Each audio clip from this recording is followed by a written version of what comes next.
이제 다음은 또 이제 대통령의 또 다른 아들입니다. 이제 문재인 대통령의 아들 문준용 씨에 대한 얘기인데요. 최근에 또다시 이 국민의힘 곽상도 의원과 설전을 벌이고 있습니다. 관련해서 이 영상부터 보시겠습니다.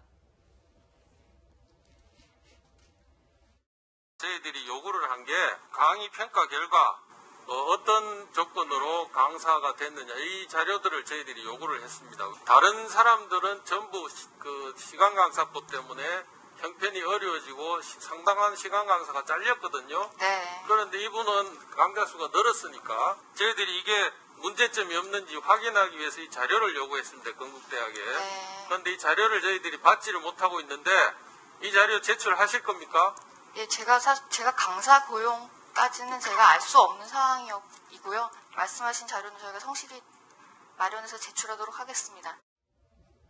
네, 이제 곽 의원이 자료 제출 요구를 하고 얘기를 계속하고 있는데 변호사님 이게 지금 문준용 씨는 이거 관련해서 이제 곽 의원이 이사장을 증인으로 신청한 것 아니냐 권한 남용이다 이렇게 비판을 했는데 알고 보니까 그 증인으로 부른 게 이제 곽 의원은 아니었다고 하던데 어떻게 된 겁니까? 근데 사실은 이제 곽 의원이 예전부터 이제 문준용 씨 관련해서 많은 의혹들 제기했었고 문준용 씨뿐만 아니라 그 누나인 이제 문다혜 씨와 그 남편에 관한 의혹들도 많이 제기를 했었어요. 작년에. 왜냐면 곽 의원이 아무래도 검사 출신의 민정수석을 지냈던 사람이기 때문에 아무래도 이제 정보를 좀 파악하고 판단하는 능력이 다른 의원들보다 좀 뛰어날 수밖에 없겠죠. 그래서 아마 이런 것들을 문준용, 문다희 남매에 관한 의혹들을 많이 제기했으니 문준용 씨 입장에서 보면은 지금 국감장 보니까 본인이 일하고 있는 건국대 이사장에 나와가지고 있고 곽 의원이 이거 왜 강좌가 늘었냐 다른 강사들은 줄어드는데라는 걸 물으니 저 이사장을 곽 의원이 증인으로 신청해 나와도 이렇게 생각해서 공격을 했던 것 같은데 그런데 알고 봤더니 곽 의원이 의원 신청한 게 아니라 여당 더불어민주당의 2명의 의원이 신청한 겁니다. 곽 의원이 얘기를 따르면 아니 이거는 사실은 건국대 이사장 불러가지고 물어볼 만한 건도 아니다. 다만 내가 신청한 게 아니라 여당 의원들이 신청해서 나와 있는데 나왔길래 나온 김에 그냥 한번 물어본 거야. 이렇게 얘기를 했어요. 그러니 이제 문준용 의원이 죄송합니다. 문준용 씨가 저 잘못 알았다고 죄송하다 이렇게 사과를 한 건데 뭐 본인이 오해를 해가지고 잘못 얘기했던 것이고 나중에 내가 잘못 얘기한 거구나라는 거를 파악을 하고 나서 사과를 한 것까지는 뭐 좋게 볼 수 있는 거죠. 잘못했으면 당연히 사과를 해야 되니까. 근데 이제 저는 이런 거예요. 처음에 이제 문준용 씨가 사실관계 파악 못하고 잘못 올렸을 때 권한 남용이라는 단어 썼거든요. 근데 이게 권한남용은 아니죠. 본인한테 불편할 수는 있지만 의원이 증인을 불러가지고 국감을 진행하는 걸 의원의 권한이거든요. 그게 권한남용은 아니다. 만약에 곽 의원이 불렀다고 하더라도 그 말씀은 제가 좀 드려야 되겠습니다. 그게 권한남용은 아니다 이렇게 말씀해 주셨는데 어떤 구원에 따른 해프닝일 수도 있을 것 같다는 의견도 있어요. 왜냐하면 예전 말씀해 주신 것처럼 곽상도 의원이 계속 이렇게 저격수 역할을 했기 때문이죠. 보면 어제 이 문준용 씨가 본인의 SNS에 글을 올렸습니다. 이제 사과의 글이었습니다.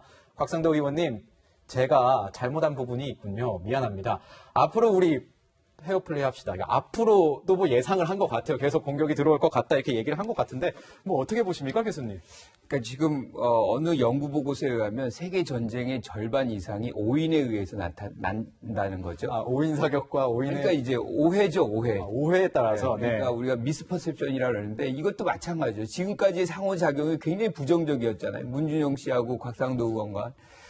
그런 것이 지금 이 상황에서도 상대 의도를 일단은 나쁘게 생각을 하는 거예요. 그러니까 문준용 씨 같은 경우도 이 얘기를 들으니까 건국대 이사장이 나 때문에 나간 것 같다. 이거 여러 사람 피해를 주는구나. 뭐 이런 건데 지금 뭐 어떻게 하든 사과를 했잖아요. 네. 저는 뭐 저런 부분은 긍정적이라고 봐요. 근데 곽상도는 본인에게 사과를 안 했으니 그게 사과가 아니다. 뭐 이렇게 얘기를 하고 있지만 일단은 이런 메시지를 보낸다는 것 자체가 이제 시작인 것이고 그런 과정 속에서 두 분의 어떤 관계가 조금 더 원만하게 그리고 상식적으로 좀 됐으면 좋겠다는 생각이 듭니다. 네, 뭐 사과도 했는데 곽 의원도 이 일에 대해서 정말 오해다 이렇게 밝혔었습니다. 목소리 들어보시죠.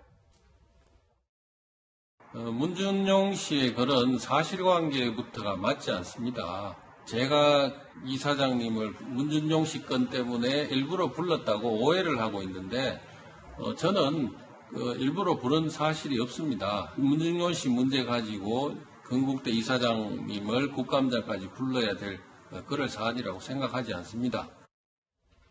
네, 사실 오해가 생길 법도 한 게 사실 평론가님 두 사람의 악연이 굉장히 좀 오래됐으니까 여러 가지 일이 있었죠. 네, 사실 곽상도 의원은 지난 20대 임기 때부터 문재인 대통령 일가의 여러 의혹을 저격하는 저격수로 활동을 해왔었는데 대표적인 게 지금 화면에 나오는 것처럼 문재인 대통령 딸 부부의 해외 이주 의혹, 이 과정에서 손자의 학적 자료를 공개하기도 해서 좀 무리가 있었고요. 네. 또 대통령 사이의 취업 특혜 의혹, 또 이 문준용 씨 부인의 사업 특혜 의혹, 또 문준용 씨가 살았던 아파트의 갭 투자 의혹 등을 제기했었습니다. 근데 여기 의혹 중에 아직까지 구체적으로 사실이 맞다고 소명된 부분은 명확히 없기 때문에 여기에 대해서는 문준용 씨나 또 문재인 대통령 일가, 여당 의원들 사이에서는 당연히 불편한 마음을 품을 수밖에 없는 것이고요. 이번 같은 경우는 결과적으로 곽상도 의원이 국감장에 이 건국대 이사장을 부르지는 않았지만 문준용 씨 입장에서는 이번에도 또라고 오해할 만한 여지가 있기는 하죠. 근데 중요한 건 국회의원에게는 의혹을 제기할 수 있는 자유가 있는 것이고 그게 어떻게 보면 국회의원의 의무와 책임이기도 한데 계속해서 의혹들만 쌓이게 되고 소명이 딱 부러지게 안 난다면 국민들이 아마 곽상도 의원의 의혹 제기를 더 이상 신뢰하지 않을 거예요. 저는 이런 케이스에서 판단은 결국 국민들이 이 의정 활동을 보고 내리는 것이지 공직자, 특히나 대통령의 직계 가족 같은 경우는 다소 억울한 부분이 있다 하더라도 본인을 향한 여러 가지 철저한 검증이 이 국회의원에 의해서 또는 언론에 의해서 이루어지는 부분은 당연히 감수해야 될 또 책임이라고 생각하기 때문에 문준용 씨가 직접 나서서 SNS상으로 곽상도 의원과 설전을 벌이는 게 여권이나 문재인 대통령에게는 큰 도움이 안 될 것이다. 만약 이 같은 의혹 제기가 지속적으로 해명이 되지 않는다면, 그러니까 의혹이 사실로 입증되지 않는다면 거기에 대한 정치적 타격이나 책임은 국민들로부터 곽상도 의원이 자연스럽게 받게 될 거라고 생각하시는 게 조금 더 나은 방향이 아닐까 싶습니다. 네, 어떻게 될지 모르겠습니다. 곽상도 의원과 문준용 씨의 이 설전, 왠지 문재인 대통령 임기 후기 말까지 계속 이어질 것 같기도 하고요. 계속 상황을 좀 지켜보겠습니다.